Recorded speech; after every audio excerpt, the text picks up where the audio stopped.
Just a really good, bounce back win. Our crowd came out, was amazing again. We're truly blessed to have such an amazing group that win or lose, they come out and support us. Really happy with the way we shot the ball tonight from a variety of people. I mean, we have 4 people in double figures, almost 6 people in double figures. And for us to be really successful, that's what we have to be. And tonight, and this is kind of tongue-in-cheek and funny, but when Caitlin's having a little bit of an off night, shooting 47% and getting a triple-double, are you kidding? That's amazing. She has 15 rebounds and 10 assists, but I just love that other people stepped up tonight and took responsibility for those shots, and I love the balance that we had. What was your offense doing to create those kinds of opportunities? We're just running our offense, truly. I mean, I thought we pushed the ball well in transition. I think people just stepped up and made shots. It looked like your team was doing a great job of making that extra pass, going from a good shot to a great shot. Yeah. Is that something that you guys try to prioritize in practice, or just part of running your offense? Well, it's both. It's something that we really try to do. We want to be a high assists, and we had 28 today. I mean, there was some beautiful passing out there. Caitlin's passes, dumps to the posts, were amazing in the first half. And then the second half, such unselfish play as we reversed the ball and got a wide open layup for Hannah on the other side. So that's the basketball we like to see. You talk about people stepping up. I mean, Kylie had 3 threes, so the number of deflections on defense. That third three that went down, I think, was probably as confident as I've ever seen her shoot. I mean, can you just elaborate how she kind of changed the course of the game a little bit? Well, and I thought Molly did too. I mean, again, we've needed this. We want this to happen. We want people to step up because that makes Caitlin's job easier, right? I mean, when other people are doing what they should be doing, it makes her job so much easier, and we are more enjoyable to watch in that situation as well. Hannah, 5 offensive rebounds today. Is that a priority that you had coming into the game, or just something that came to you? Yeah, I think every game we stress offensive rebounding, so always trying to get those boards is really important. Second chance points are critical in lots of games, so yeah. Caitlin, what does that do for spacing when you've got shooters hitting on the wings? Yeah, I think it's huge, and I honestly think they just collapsed on every single drive tonight. It was kind of hard for me to get my feet in the paint and get good looks at the rim, and they didn't really adjust to that. It didn't seem as even, we shot the ball well. We made 17 threes, so it was kind of like they were going to live with that and make us prove ourselves from the outside, and I thought that's exactly what we did. I mean, Kylie and Taylor come off the bench and both make threes. Molly was great. Kate was great. So when we can consistently knock down outside shots like that, it just opens up the paint for me and Hannah, but really just anybody that wants to drive in there, cut in there. It's just a harder team to guard.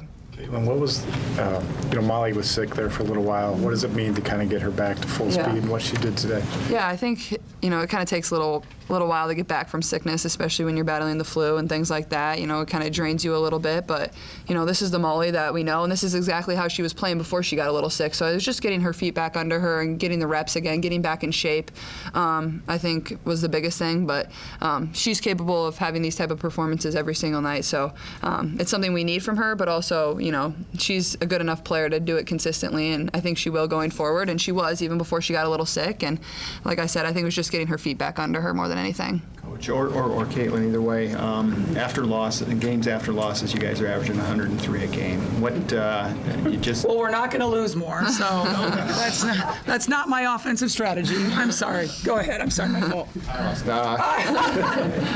Is it just a matter of a little bit more focus, a little bit more hunger, or what?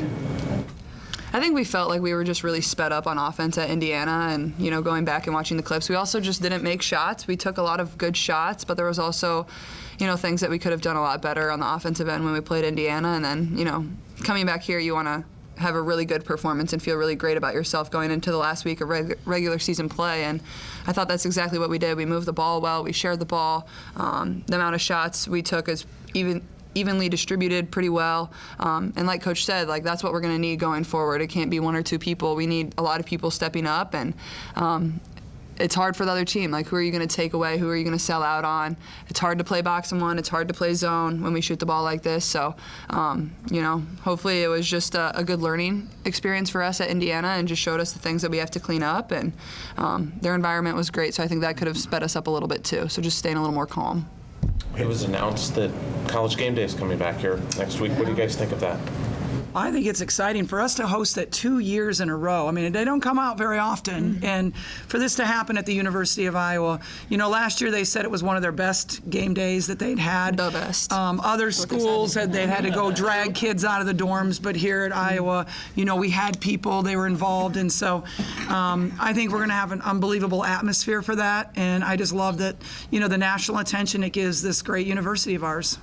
Caitlin, the 22 on the court today. What does that mean, just to see that? Yeah, so I didn't really see it until I came out for warm-ups. I knew because Coach Bluder had told me about it, but I don't know. It's cool. Honestly, seems a bit further back than where I actually shot it from, but that's where they claim I shot it from. So it was funny. Gabby and Kate and Jada were trying to shoot it from there. So, but it's super special. I don't know. That's something I'll always remember in a shot that I'll always remember. But yeah, I'm just thankful for this university, the athletic department that wanted to do that. They didn't have to do that, and just kind of honoring myself in that way and this team in that way it's super special.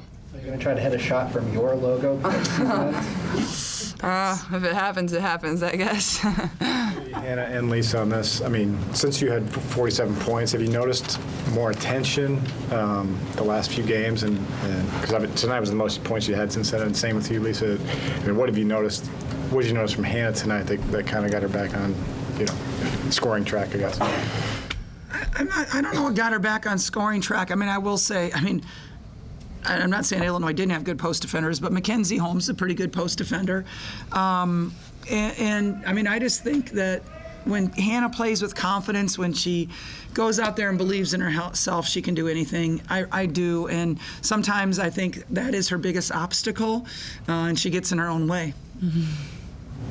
I agree with what you said. Those are two pretty good big kids though in there. Camille Hobby and Bostic. How did you manage to get Bray that much? I think the pick and roll is amazing with me and Caitlin. We have great chemistry on that. And they helped up a lot on drives to the middle. The post player kept coming over and helping on drives, so that left Hannah for a lot of easy dump offs, a lot of really uncontested layups. So probably at least half your buckets were uncontested layups. So we always kind of want to focus on that, especially if we know that the posts are helping up the floor. Just get drives in our post slide for it should be an easy layup. Caitlin, I don't want to call Kate a glue player because based on her offense lately, she's so much more than that. It seems like she's playing her best offense maybe of her career over the past month. How have you seen her usage kind of go up? It just seems like she's pulling up with a lot more confidence from three and just really seems like she's excelling at the right time for you guys. Yeah, I think her confidence is definitely at an all-time high, and that's what you would expect for somebody that is in their sixth year now. And I think she's shooting the ball really well, but also she's a handful to guard downhill. She's big, she's physical, she's not afraid to hit somebody, but she rebounds the ball well. I think she had 3 O boards tonight. But when she's just aggressive, it adds a whole nother dimension for our team, and I think that's exactly what she's been over the last couple months and really all year. I think she's done a tremendous job. Obviously, there's been some games where her shooting hasn't always been there, but she always brings the leadership and the glue part, like you said, so that's not anything you ever question with Kate, but to me, she's a pro basketball player. That's exactly how her game is. It fits that way. And she can shoot it, she can drive, she can pass, she screens well, she rebounds. She gives about everything you would want out of a player. So, Caitlin, I have to ask, and during a timeout after you got subbed out, you sort of gave one of the chairs the business. What was that frustration coming from? I think just missing shots that I make, and sometimes you just got to let it out and regroup. And I asked for the sub just to take a second, take a deep breath, and then move on and get myself back in there. And I think that's obviously I didn't shoot it great tonight, but still it wasn't terrible. And I think that's the biggest thing for me is being able to forget that, move on, be able to do other things for my team. But also I think I responded well in the second half and made some big shots for us. Made a couple threes in the fourth quarter that were huge. And yeah, that's just shooting. That's what happens. Some nights are great, some nights are not great, some nights are mediocre, and that's just kind of what happens. But I think being able to rebound the ball and push, but also get my teammates open is what's going to set me apart and set this team apart. And I thought I did that really well tonight. Lisa, a week left in the regular season. What questions, if any, do you still need to answer with this team going into that stretch? I just still would like a little more consistency out of our backup post player. That's the one thing that coaches just cringe about is inconsistency, right? You know, be consistently good or consistently bad, but be something. Yeah, and just like right now, it's like we're almost gambling on who to put in between the three of them, and that's hard. It really is. It makes indecision, and it doesn't give you enough reps with that person, and so that's the one thing that I think that we're still battling with. You got your last road game of the season coming up, and then after that, you probably will have friendly crowds through the rest of March. What does the crowd do to your performance, you know, instead of a road crowd? Honestly, that was kind of something that was mentioned after we lost at Indiana. Like, even when we go to Minnesota, I expect there to be a lot of Iowa fans. So, you know, we're not intimidated by any environment, whether it's people cheering for us, people cheering against us. Like, I feel like our team has enough experience in those ways, but it never hurts to have people cheering for you and wanting to celebrate when you do good and get loud for you on defense. So I think that is a good point. Going forward, it's going to be either neutral or probably pro-Iowa, and I think that's a really good thing for us, and we got to be able to use that to our advantage because, you know, nobody wants to play with a bunch of people screaming at them. So I think going forward, you know, that's something that's exciting for us, and we love going up to the Big Ten tournament. Our fans are always really good there, but I think our main focus is just on Minnesota right now and then moving on from after that. Caitlin, they were giving, the refs were giving Illinois a lot of opportunities to be physical with you on the perimeter. How do you adjust to that during a game when the calls just aren't coming outside? Yeah, I think it is what it is at this point in my career. I should know that, and I'm going to get touched, I'm going to get held, I'm going to get hit. It wouldn't really be a very fun basketball game if they called that every single time. I probably wouldn't enjoy that. Nobody else would enjoy that. The fans wouldn't enjoy that. So you just got to play through it. But also, like, if people are physical and up in my space, I can use that to my advantage too, using change of speed, change of direction, setting up screens, things like that. So even if they are being handsy or up in my space and things like that, just, you know, use it to my advantage, find ways to get open, back cut, things like that. And I feel like I've done a really good job of that this year. But, you know, there's always ways you can go back on film and watch ways you can set up screens better, set up cuts better, different ways to get open. And, you know, that's what I do after every single game. So, yeah. Thanks, guys. Thank you. Thank you.